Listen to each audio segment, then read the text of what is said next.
इस तस्वीर को देखिए, ये 1991 से पहले सोवियत यूनियन के नक्शे की तस्वीर है और ये तस्वीर 1991 के बाद की है।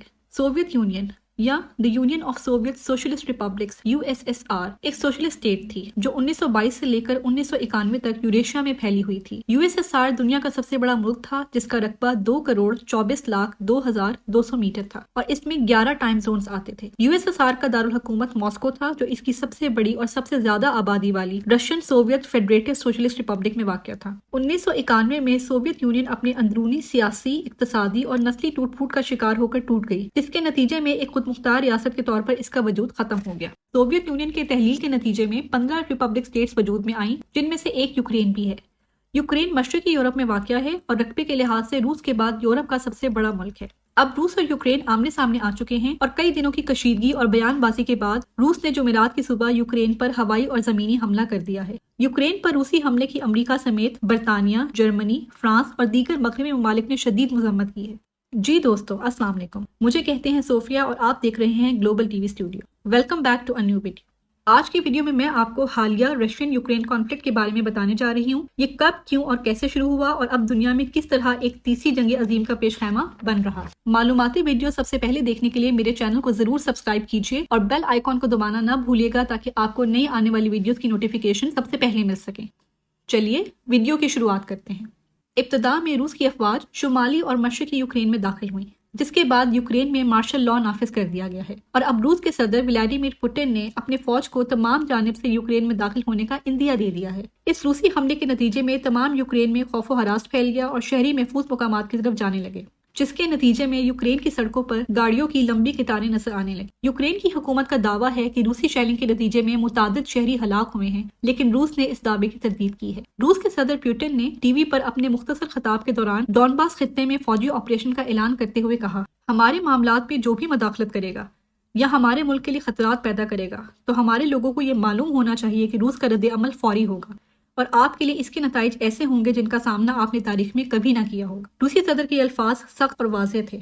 जवाबन यूक्रेन के सदर व्लादिमीर ज़ेलेंस्की ने कहा कि वो अपनी अवाम के साथ अपने मुल्क का दिफा करेंगे और वो रूस की जारियत का भरपूर जवाब देंगे। दोस्तों, खित्ते में इस जंग के अचानक छिड़ जाने की क्या वजह है? ल्यूनास्क एंड डोनेट्स्क यूक्रेन के दो सूबे हैं। इन यूक्रेनी सूबों पर रूसी बागियों ने उस वक्त कब्जा कर लिया था जब 2014 में रूस ने यूक्रेन पर हमला किया था और यूक्रेन के इलाके क्रीमिया पर कब्जा कर लिया था और अब रूसी सदर पुतिन ने इन दोनों सूबों को दो आजाद रिपब्लिक के तौर पर रिकॉग्नाइज कर लिया है। उनका कहना है, हमने फैसला किया है जो हमें बहुत पहले कर लेना चाहिए था कि हम people's republic of Luhansk and Donetsk को फौरी तौर पर तस्लीम कर रहे हैं। तवक्का के ऐन मुताबिक रूस के यूक्रेन पर हमले की खबर मौसूल होते ही अमेरिका ने रूस के इस जारहाना हमले की सख्ती से मजम्मत करते हुए रूस पर पाबंदियां लगाने की बात की है। अमरीकी मजम्मत के साथ ही दीगर रहनुमाओं ने भी ट्विटर का रुख किया और रूस की जारियत के खिलाफ आवाज उठाई, जिनमें खास तौर पर बरतानवी वजीर आजम बोरिस जॉनसन, फ्रांसीसी सदर इमैनुअल मैक्रोन और जर्मनी के चांसलर ओलाफ शॉल्ट्ज शामिल हैं।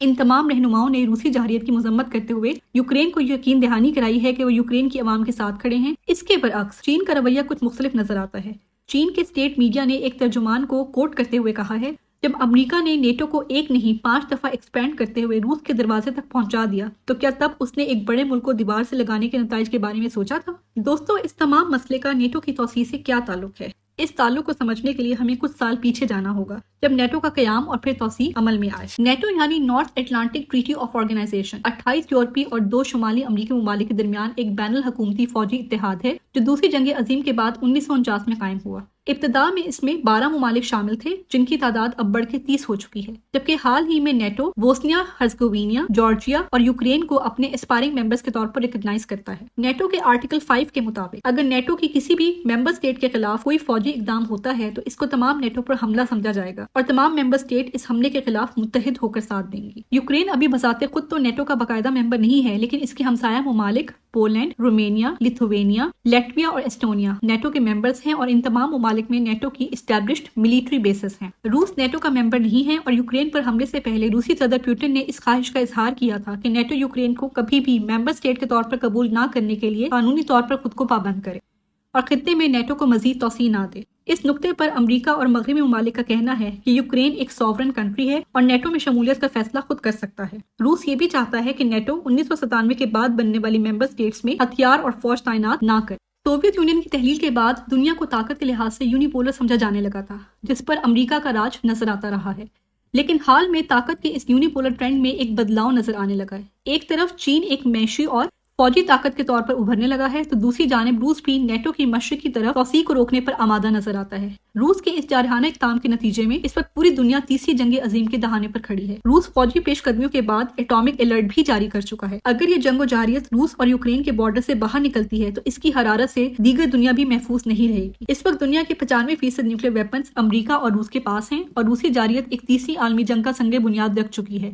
اگر یہ جنگ امریکہ اور روس کے حمایتی بلاکس میں تقسیم ہوتی ہے تو تمام دنیا کے ممالک زبردستی اس میں شامل کر دیے جائیں گے۔ یوکرین جب سوویت یونین سے علیحدہ ہوا تو اس کے پاس ہزاروں کی تعداد میں نیوکلیئر ویپنز موجود تھے جو اس نے امریکہ اور مغربی ممالک کے کہنے پر روس کو واپس کر دیے تھے، کیونکہ انہی ممالک نے یوکرین کو تحفظ فراہم کرنے کی یقین دہانی کرائی۔ بہرحال جنگ کسی بھی مسئلے کا حل نہیں ہے۔ ان تمام سیاسی کھیلوں اور حکمت عملیوں میں یہ بات یاد رکھنے کے قابل ہے کہ ایک ملک کی شہری آبادی جنگ کی زد میں ہے۔ اس پر اقوام متحدہ کے سیکرٹری جنرل نے استدعا کی ہے صدر پوٹن انسانیت کے نام پر اپنی فوجوں کو روس واپس لائیں، انسانیت کے نام پر یورپ میں ممکنہ طور پر جنگ شروع نہ کریں۔